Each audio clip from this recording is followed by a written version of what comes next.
नमस्कार दोस्तों, कैसे हैं आप सभी लोग। हम बहुत अच्छे होंगे। चलिए आज बात करते हैं सोशियोलॉजी की श्रृंखला में जन रीतियाँ, फोक बीच, प्रथाएँ, रूढ़ियाँ, इन सब के बारे में विस्तार से चर्चा करेंगे।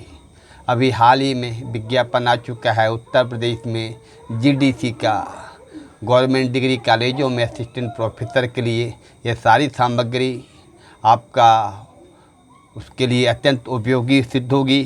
दूसरी ओर मध्य प्रदेश का भी सहायक ग्रेड 1 यानी आपका टेट, जो कि आपका पात्रता परीक्षा है, ये भी दिसंबर जनवरी माह में होने जा रहा है।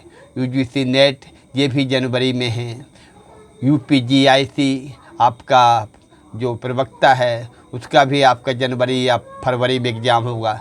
इन सारे एग्ज़ामों के लिए अत्यंत उपयोगी सामग्री आप लोगों के लिए सिद्ध होगी। चलिए बात करते हैं सबसे पहले कौन से क्वेश्चन निकल के आ रहे हैं। एक और निवेदन है कि आप लोग कृपया करके वीडियो को शेयर करें और कमेंट करें, लाइक करें और बेल आइकन की घंटी बजाएं, जिससे सारे नोटिफिकेशन आप लोगों के पास पहुंचते रहें। चलिए बात करते हैं जन रीतियाँ, फोक बीच क्या कहलाता है। इनको हम जन रीतियों को लोक रीतियाँ भी कहते हैं। जो जन रीतियाँ होती हैं आदत प्लस सामूहिक पुनरावृत्ति से जन रीति बनती है फोक बीच। जन रीति शब्द का प्रयोग 1906 में अपनी पुस्तक फोक बीच में किसने किया था? समनन ने किया था। फोक बीच पुस्तक किसकी है? समनन ने। उक्त पुस्तक में 1906 में उन्होंने जन रीति का प्रयोग किया था। इनका निर्माण योजनाबद्ध तरीक़ों से नहीं होता, अतः वे अनियोजित होती हैं। आगे हम देखते हैं जो जन रीतियाँ होती हैं ये स्थायी होती हैं। उनका हस्तांतरण एक पीढ़ी से दूसरी पीढ़ी होता है। जन रीतियाँ कौन सी कहलाती हैं? क्या है जन रीतियाँ? जैसे कि खाना खाने, नहाने धोने, उठने बैठने, अभिवादन करने, वस्त्र पहनने, मेहमानों का सत्कार करना, ये सारी चीज़ें जन रीतियों के अंतर्गत जो चीज़ें प्रथाओं में चल रही हैं परंपरागत, इनका पालन कराने के लिए क्या होता है? औपचारिक दंड की व्यवस्था तो नहीं है, परंतु समाज में अनौपचारिक तरीके अपनाए जाते हैं। अगर कोई इनका उल्लंघन करता है तो हंसी मजाक के द्वारा उनको रोका जाता है, टोका जाता है, निंदा की जाती है, व्यंग्य किया जाता है। इन सभी ये हैं, इनको रोकने के लिए अनौपचारिक तरीके हैं। आगे हम देखते हैं कि जन रीतियों की कुछ विद्वानों ने परिभाषा दी है। आपका जन रीतियाँ समाज में मान्यता स्वीकृत व्यवहार की प्रणालियाँ हैं, बेकाई बनम पेच कहते हैं। ग्रीन ने क्या कहा है? ग्रीन कहते हैं कि जन रीतियाँ एक पीढ़ी से दूसरी पीढ़ी हस्तांतरित होती हैं। ग्रीन की है परिभाषा। इन जन रीतियों की कुछ विशेषताएँ भी होती हैं। जन रीतियों की क्या विशेषताएँ हैं? इनका जो है जन्म स्वतः होता है। ये मानव व्यवहार पर नियंत्रण रखती हैं।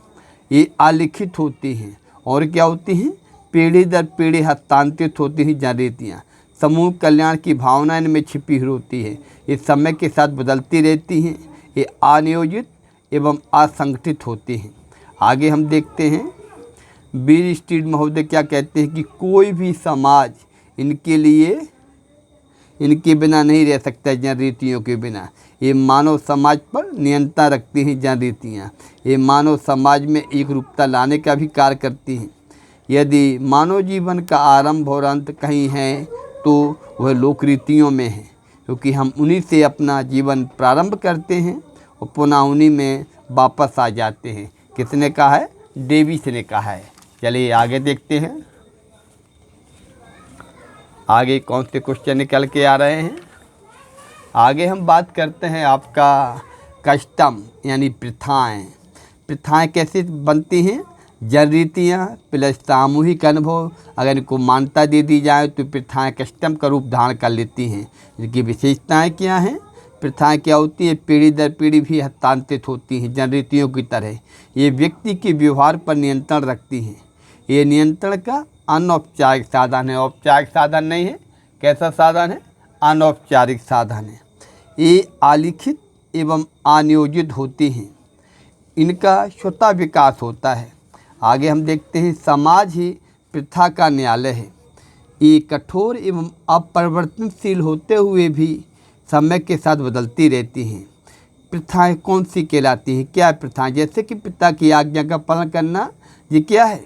प्रथाएं हैं। अपनी ही जाति में विवाह करना, ये भी प्रथा है। मृत्यु भोज, छुआछूत, बाल विवाह, दहेज, ये सारी कस्टम के अंतर्गत आती हैं, प्रथाओं के अंतर्गत। एक प्रथा के पालन में अनेक जनरीतियों का सहारा लिया जाता है, जबकि किसी एक जनरीति के पालन में कई प्रथाएं नहीं ली जाती। आगे हम देखते हैं लोकाचार। लोकाचार जिसको कि हम अंग्रेजी में मोर्स कहते हैं। क्या है? लोकाचार। इन्हें कैसे बनती है लोकाचार?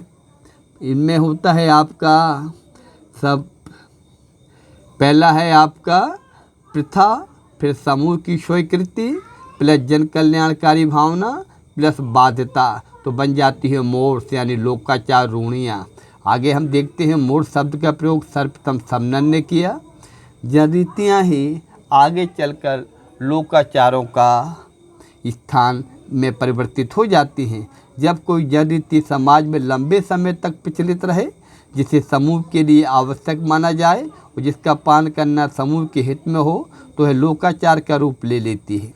लोकाचार क्या कहलाता है? एक विवाह की प्रथा क्या है? लोकाचार यानी मोर्स रूढ़ियाँ हैं। सती प्रथा, बाल विवाह, विधवा विवाह निषेध, संपत्ति उत्तराधिकार अधिनियम, पत्नी का पति के प्रति वफादार होना, ये सारी चीज़ें क्या हैं? लोकाचार हैं। परिभाषाएँ क्या हैं? मेकाई वन पेज क्या कहते हैं? जब जनरीतियाँ अपने साथ समूह कल्याण की भावना एवं उचित अनुचित का विचार जोड़ लेती हैं, तो वे लोकाचार में परिवर्तित हो जाती हैं। लोकाचार के कुछ प्रकार भी हैं। कितने प्रकार के लोकाचार होते हैं? इनमें लोकाचार के प्रकारों में है आपका सकारात्मक लोकाचार, नकारात्मक लोकाचार, विशिष्ट लोकाचार। जनरीतियों की अपेक्षा लोकाचार अधिक स्पष्ट एवं कठोर होते हैं। लोकरीति उस समय लोकाचार बन जाती है जब उसके साथ कल्याण का तत्व मिल जाता है। ये आपका कोटेशन लुम्ले का है। लोकरीतियाँ कुष्ठ के जीवन रस या भारी अंग के समान हैं, जबकि लोकाचार नाभि मूलक के समान है। ये कोटेशन किसका है? डेविस का है। किसका है? ये डेविस का है। तो आज हमने बात की आपकी जनरीतियाँ, प्रथाएं, लोकाचार, इन तीनों के बारे में हमने जानकारी विस्तार से हासिल की। मिलते हैं आपसे अगले वीडियो में।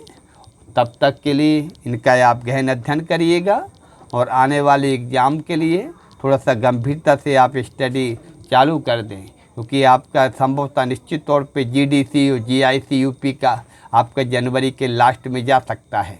आपके अभी 3-4 माह डले हुए हैं, तो उनके लिए पूर्ण रूप से समर्पित होकर तैयारी करिएगा। आगे आपका टेट एमपी का भी है, झारखंड का भी है, लगातार एग्ज़ाम देने को मिल रहे हैं छात्रों को।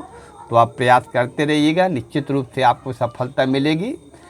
और आप अंत में इसको सारे वीडियो को देख के शेयर कर दें, लाइक करें, कमेंट करें। धन्यवाद दोस्तों।